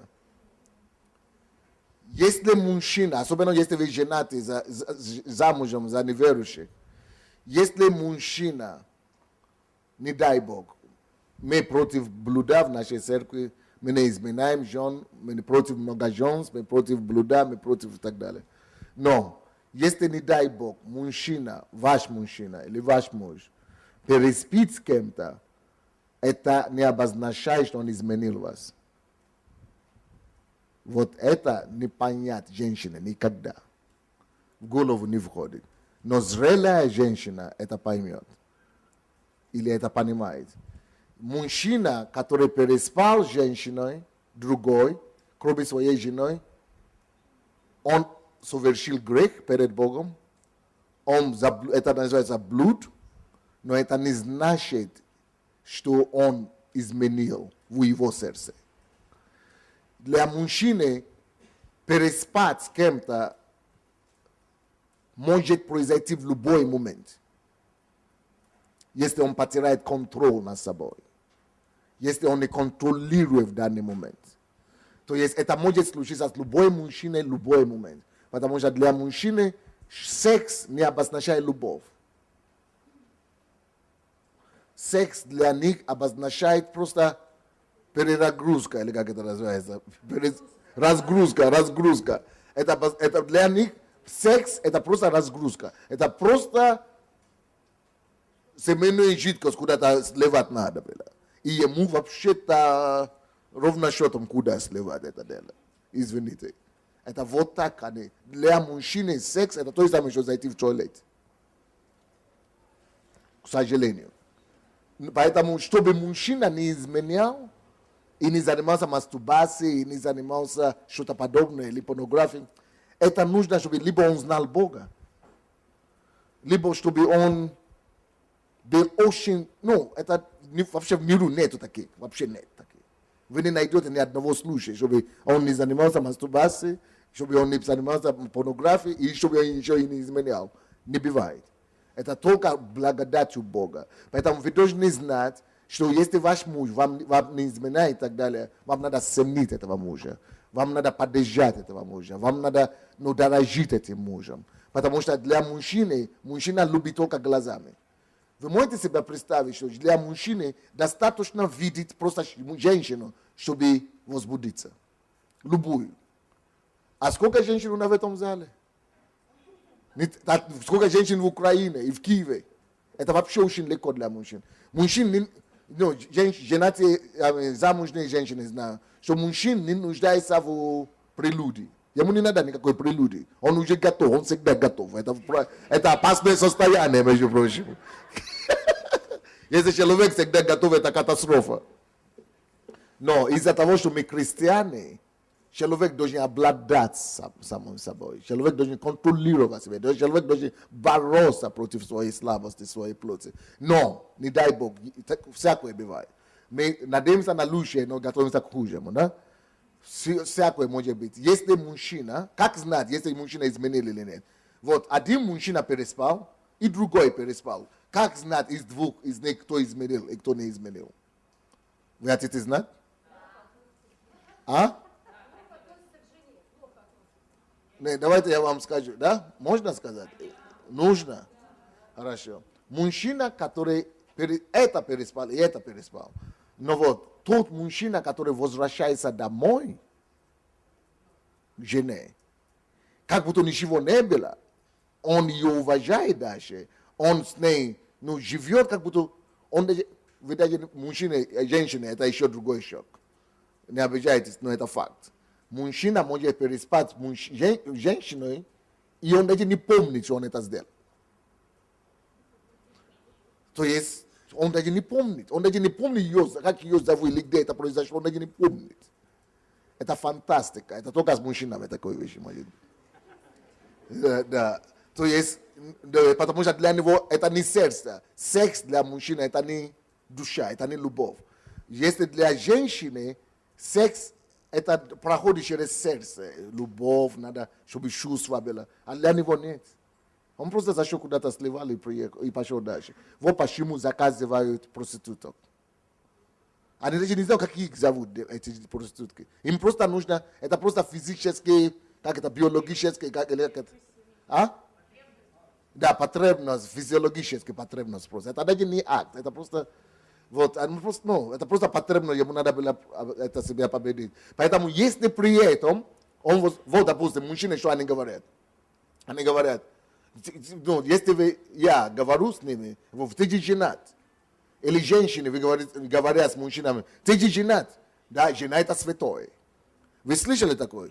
Жена это святое. Да, это жена. Это жена. А это что? А это просто... Значит, для него он не изменяет. Он не изменил. У него сердце действительно с женой. Он действительно жену эту любит. А что он делает с этой? А дурака валяет это. Просто, себя просто физиологически потребно изменять. Восполняет. А вот, мужчина другой есть другой мужчина, девушки, слушайте. Есть другой мужчина, который, допустим, не только переспал, но он уходит с семьи при этом. Или начинает плохо относиться к жене, отвергая ее, не спит с ней, не хочет с ней жить, или начинает на нее гадости говорить, что она виновата, значит, он ее не любит. Вот такого мужчины надо выгнать подальше. Но кому можно простить из этих двух? Кто может сказать мне, кому можно простить? Первое. Потому что первое, у него сердца нет там.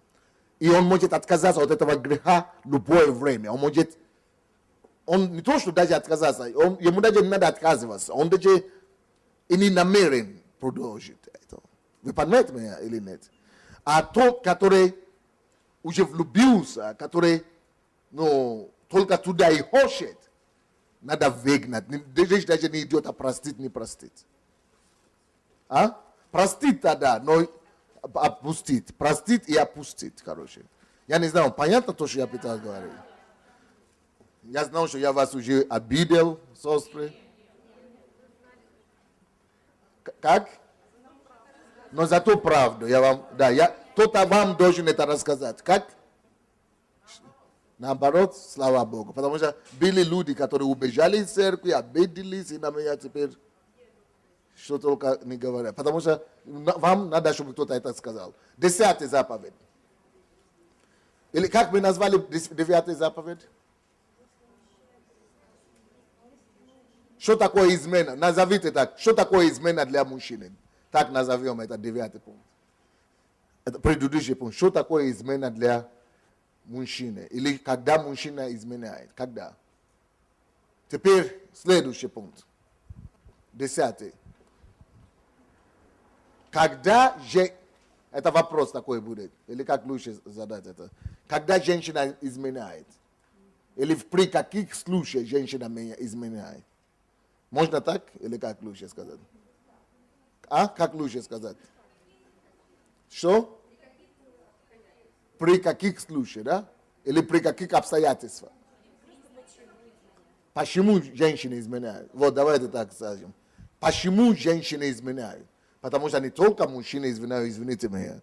Потому что когда мы говорим об этом, женщины обычно такие святые, что как будто вообще ничего у нас никогда не бывает. Мы святые. Только они вот гадости, они негодяи, они вот плохие, вот они изменяют. Но на самом деле, мужчины не могут изменять без женщин. Они точно с какой-то женщиной, если изменяют. Но статистика говорит, что если 90% в случае измены, 90% случаев обнаруживают, и поймают, как это говорят, ловят мужчин, раскрывают. Мужчин только 23% раскрывается женские измены. 23% раскрываются женские измены, а мужские измены 90%. Потому что женщины умела. Да, искусные, да. Женщины намного более искусные и умеют это делать без следов. А мужчины не могут без следов. Они вот так, простые, во всем простые.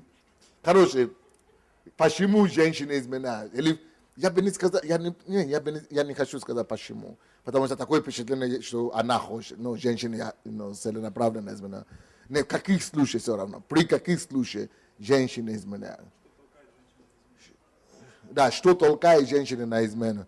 Потому что по натуре женщины вообще-то они преданы. Они не любят изменять. Женщины не свойственно женщинам менять. Если для мужчины наоборот свойственно изменять. Потому что для них секс это не измена. Еще раз говорю. Секс для мужчины не измена. Это просто физическая потребность, которую нужно было восполнить, удовлетворить и пошел дальше. Но для женщины это намного глубже. Если у женщины есть заботливый муж, тонкий муж, внимательный, любящий, заботливый, покрывающий, опорой, поддержка, Она даже и не думает, она даже и не замечает, что есть другие мужчины в этом мире. Правильно говорю? Вот, братья, видите, я правду говорю. Они подтверждают мои слова. Но несмотря на это, несмотря на то, что женщины не имеют, не склонны к этому, все равно женщины изменяют. Ну, меняют, да, как я говорю? Меняют? Изменяют. Женщины изменяют.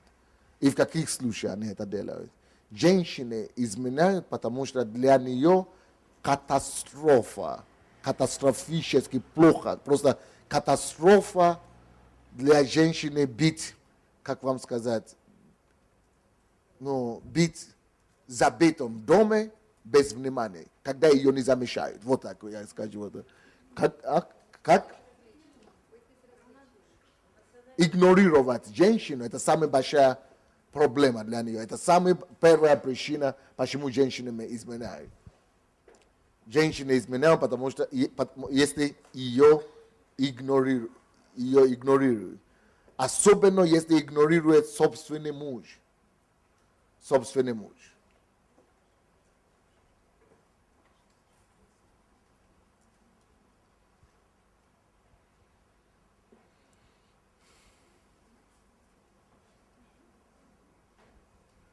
Вторая причина, почему женщины изменяют. Женщины изменяют, если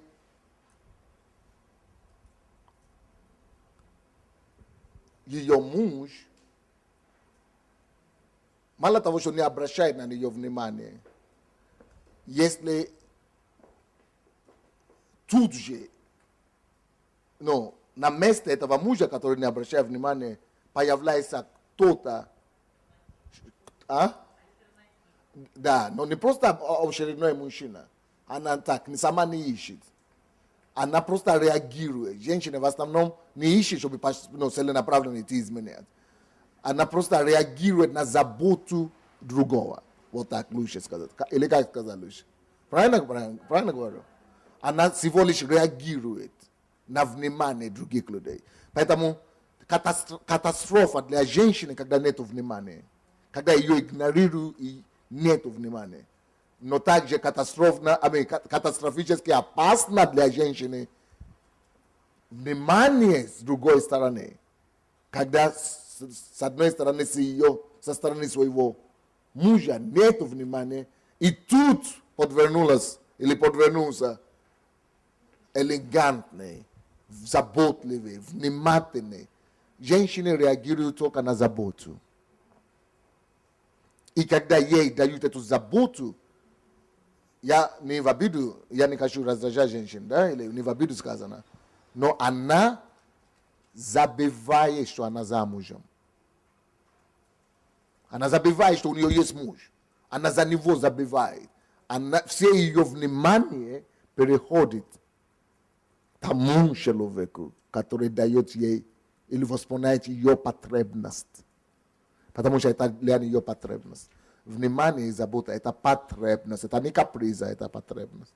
И когда ей это дают потребность, она вообще забывает за остальное. Многие даже забывают за Бога, уходят из церкви вообще. Они готовы, куда угодно, они готовы идти с этой мужчиной, который дает внимание и заботу. Поэтому, братья, если вы не будете давать внимание своим женам и заботу ей, вы толкаете ее сами к чужим объятиям и к чужим постелям.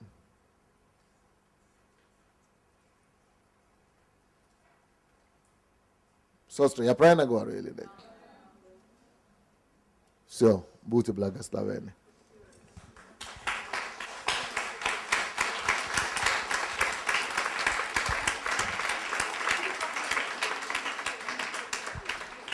Ну что, вопросы будем отвечать. Пастор Сандей, спасибо вам за эту проповедь. У меня муж сказал, что он мне делает стрессы, чтобы меня раскодировать от закодирования пастора Сандея. Он уже в течение года, когда заходит в запой, бежит к женщине, которая годится ему в матери, и пропадает там и неделю, и месяц. А потом, когда ему нужно быть трезвым и ходить на работу, то он бежит домой. Я кормлю его, обстирую, прощаю и не считаю, что это измена. Бог за это время так расположил мое сердце, что я считаю, что это мерзость пред Богом. Спасибо вам за 9 пункт.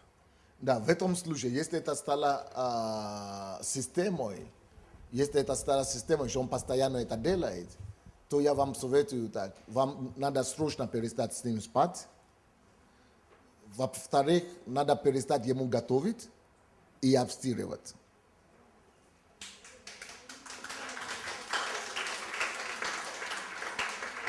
То есть то, что я говорил, не имеет в виду, чтобы, как это сказать, я имею в виду, если это происходит как случай, как ежедневные случаи, когда прощать, когда это, но я не имею в виду, когда это система. Вы понимаете меня, да? Так, вам надо перестать спать с ним, вам надо перестать ему готовить, ему стирать, ему все это делать. Если вы будете продолжать это все делать, вы поощряете его в его грехе, и вы становитесь участником этого греха, и вы будете отвечать с ним перед Богом. Можно? Да. У меня такой вопрос. Когда вы говорили о различиях женщин и мужчин, я очень увидела много качеств в себе, мужских. И там, где я вроде почувствовала, что у меня нет вот этих женских качеств. Какие именно?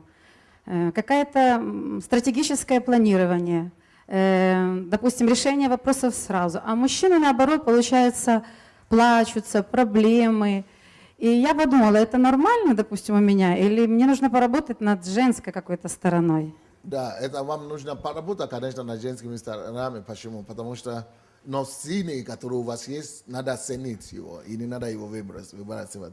Это просто модели поведения. Скорее всего, у вас в семье, вы росли в специфической семье, в детстве, и это все иногда это влияет в ваше воспитание. Если ваши родители, мама была всегда, может быть, вас воспитывали мама одна, допустим, и если она всегда брала ответственность за все, и она была сильная, она, проявляла мозги, это самое, и это вошли у вас, это с одной стороны. Или наоборот, может быть, у вас был папа, сильный папа, который это самое, и то это все зависит от этого. Но это не значит, что не воспитывал в себе женские качества. Женские качества всегда пригодятся. Я немножечко хочу тоже ответить на этот вопрос, потому что мужские качества присутствовали и во мне. Когда я была одна, и у меня было 2 маленьких детей, и, в общем-то, я должна была как-то выжить, я должна была их воспитывать, я была вместо отца и вместо матери для них. Но когда появился у меня заботливый муж, я тогда стала женщиной. Все качества проснулись просто.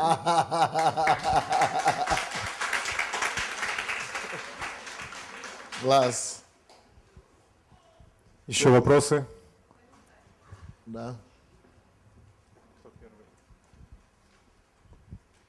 Пастор, у меня к вам вопрос. Вы сказали, что мужчину нельзя жалеть. А почему к жалости тогда относится забота? Я не поняла. Жалеть его не физически таким образом. Просто жалеть его больше сочувствием и пониманием. Мужчине нужно понимание, не гладить его и начинать говорить, что ничего гладить вот так. Именно не надо его жалеть так, как женщина нуждается в пожалении. Мужчина это не знает. Допустим, пастор Беланошка рассказывала случай, что она, пастор Надежда, что она иногда приходит к мужу и говорит, пожалей меня. А он не знает, что значит пожалеть. Это нам не присуще. А что мне делать? Он спрашивает, его муж говорит, а как жалеть? Погладь меня, обними меня, хорошо сделай. А он не знает. Это не наш язык, любви. Пастор, просто когда вы говорили этот пункт, поднялся брат, и он сказал, что вот ему мама принесла рубашку, там хотела штаны купить. Это же не жалость, это же забота. Я не могу понять, почему это в одном пункте. Да, это забота. Но в этом случае дело просто в том, что мамы часто делают такие вещи, которые мужчины считают как излишней заботой. Да, это, допустим, если не надо делать такую заботу, которая даст ему подумать, что он инвалид. Мужчина не хочет, чтобы к нему отнеслись, как будто он инвалид, короче. Он говорит, или он ребенок. В этом случае это как будто он ребенок, но он не хочет чувствовать себя ребенком, он хочет чувствовать взрослым человеком. У меня такой комментарий, я работаю в семьях няни, и я увидела разницу природу мальчика и девочки. Вот когда приходишь, говоришь девочке, давай обнимемся, или поцелуй меня, или я тебя поцелую. Она с удовольствием бежит, да? Но когда говоришь мальчику, именно тогда, когда он только хочет, он проявляет инициативу. Да, Такая колоссальная разница. Если ты говоришь, давай обниму тебя, форейс, это он понимает, что родители надо слушаться, поэтому... 100%. И когда... Да. Потому что это не наш язык, любишь, что обними, но давай будем тебя обнимать, гладить. Это составляет себя, мужчина чувствует себя, что он ребенок или он сиси, мы говорим так. Что он, раздражает его, короче. Но когда он хочет, он подходит с удовольствием, обнимает, да, и говорит, я тебя люблю, да. Так что, да, спасибо. Да, говори.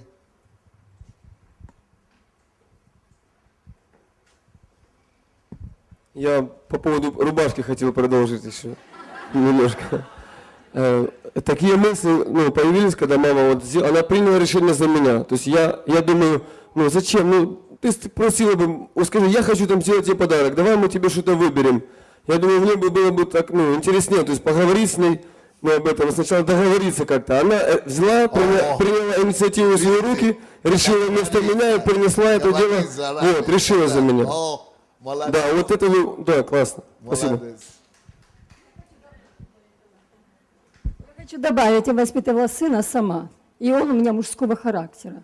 Потому что где-то с 10 лет я ему давала возможность заботиться. То есть он выбирал, но если это ему как бы не вредило, да?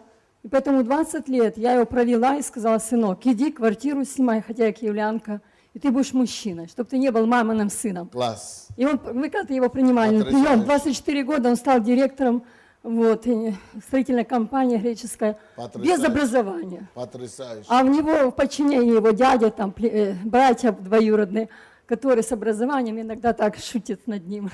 А я думала, шутить, решили шутить, а пришли к нему работать. Спасибо. Так что слава Богу.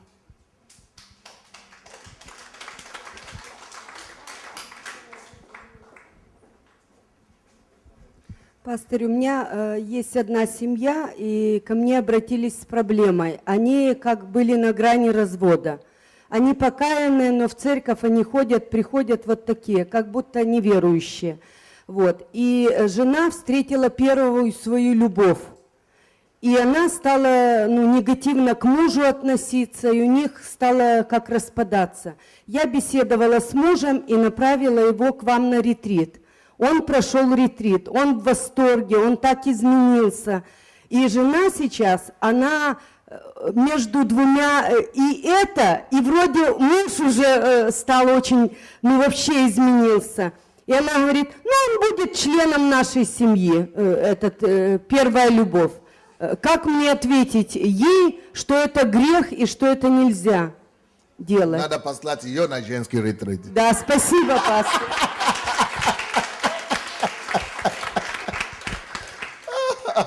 Нет, в принципе, я знаю об этой ситуации. Этот человек был у меня на мужском ретрите и рассказал. И мы сейчас занимаемся этим делом. Пастор, у меня к вам такой вопрос. Вот если женщина такая же успешная, как мужчина, да, и вот она своим поведением, образом жизни, устроем подавляет его. Вот она не хочет подавлять, да, то есть смиренно, толерантно, но, например, из-за того, что она все делает правильнее, да, она со стороны видно, что подавляет. Вот что в таком случае делать? Если это жена... два успешных человека, например. Если эта жена есть вы, тогда я могу... пока не жена. Не вы.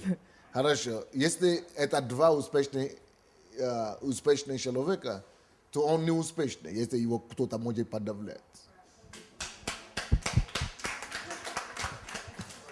Да, он не успешный, и он не мужчина. Настоящий мужчина, тем более успешный, никто не может подавлять. Поверьте мне. Поверьте мне. Просто я не знаю, если кто-то из вас знает мужчин успешный. Если действительно он успешный, никто его не может подавлять. Да. А если действительно это так и есть, что он не успешный или она более успешная, тогда она должна просто быть более мудрая. И она должна просто находить подходы к нему и помогать ему состояться. То есть она должна быть такой женой, которая становится, которая помогает своему мужу стать царем. Она должна стать, как бы, чуть-чуть себе сознательно ставить под и выталкивать его на позицию, которая... Но нужно, в принципе, чтобы эта женщина была здесь и слышала потребности мужчины. Если она это услышит, чтобы она начала просто более тонко и начала просто ему помогать. И, может, желательно, чтобы она послала его на мужской ретрит. Вообще-то я советую всем вам послать все своих мужиков, все своих мужей и мужчин в семье, братьев, отцов и так далее. Пошлите ко мне на ретрит. У нас в сентябре, в октябре будет ретрит. Да. Я буду говорить за себя. Я очень часто, от своей жены, я недавно только женат, слышу такие слова, вот, что я с ней не считаюсь, я как бы сам себе. С своей стороны, я как бы все, что я делаю, в мыслях, в сердце, я всегда стараюсь, чтобы как бы что-то лучше сделать ей. Я просто не понимаю, что мне конкретно надо делать, для меня как-то не считаюсь, какие конкретно должны действия делать, чтобы было по-другому. Я думаю, что эта женщина должна ответить на этот вопрос. Пастор Босс здесь. Хорошо, я тогда отвечу, а не отказываюсь. Это обозначает, что она желает, чтобы ты консультировался с ней во всем.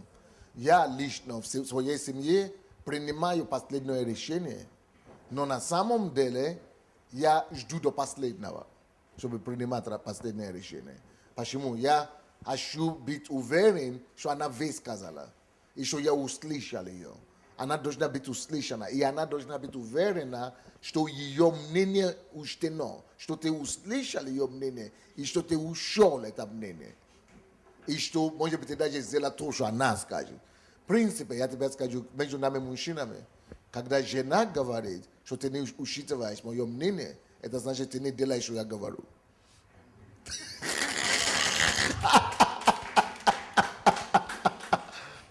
Это значит, надо побольше делать то, что она говорит.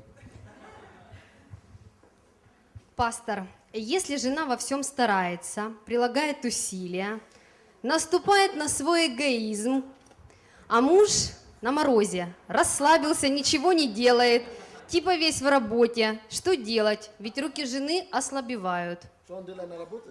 Не, он на морозе, расслабился. Как будто бы весь в работе. Как будто бы весь в работе. Во-первых, мужчины часто бывают такими на морозе, но он на морозе только дома. Он на морозе только дома по тем же причинам, которые я говорил. Потому что дома это не его, как я сказал, место страсти, да? Или как мы говорили его. Это не его очаг, это не его очаг, это женский очаг. Что нужно вам делать? Вам нужно затянуть его в домашний очаг. Чем? Начиная привлекать его теми темами, о которых мужчины любят говорить. Помните, я вам говорил, какие темы мужчины любят говорить? Зацепите эти темы. Если это работа, то работа. Если это еще что-то, вот зацепите его темы. А потом женскими мудростью совершите своими темами. Зацепили его темы, начали разговор, а заканчивается вашими интересами и вашими темами. Вопрос еще у кого-то есть? Какие-то высказывания, ремарки, комментарии? Да, хорошо, тогда не будем, потому что... Ну что ж, давайте поблагодарим пастора СНД за замечательную проповедь, замечательное слово. Есть, да, еще? Дело в том, что я получила ответ про телевизор. Вот в этом месяце 25 лет, как мы с мужем живем вместе. Я думаю, что это был ужас. А теперь я поняла, что это мой настоящий Саша. И самое дело, что я поняла, что нужно ждать, и ждать выгодно. В этом месяце мой муж первый раз в 25 лет по хозяйству сам провел водопровод. Он у меня военный, на пенсии. Для меня это просто, я говорю, Саша, а ты что, умеешь это делать? Он говорит, да, меня папа этому учил.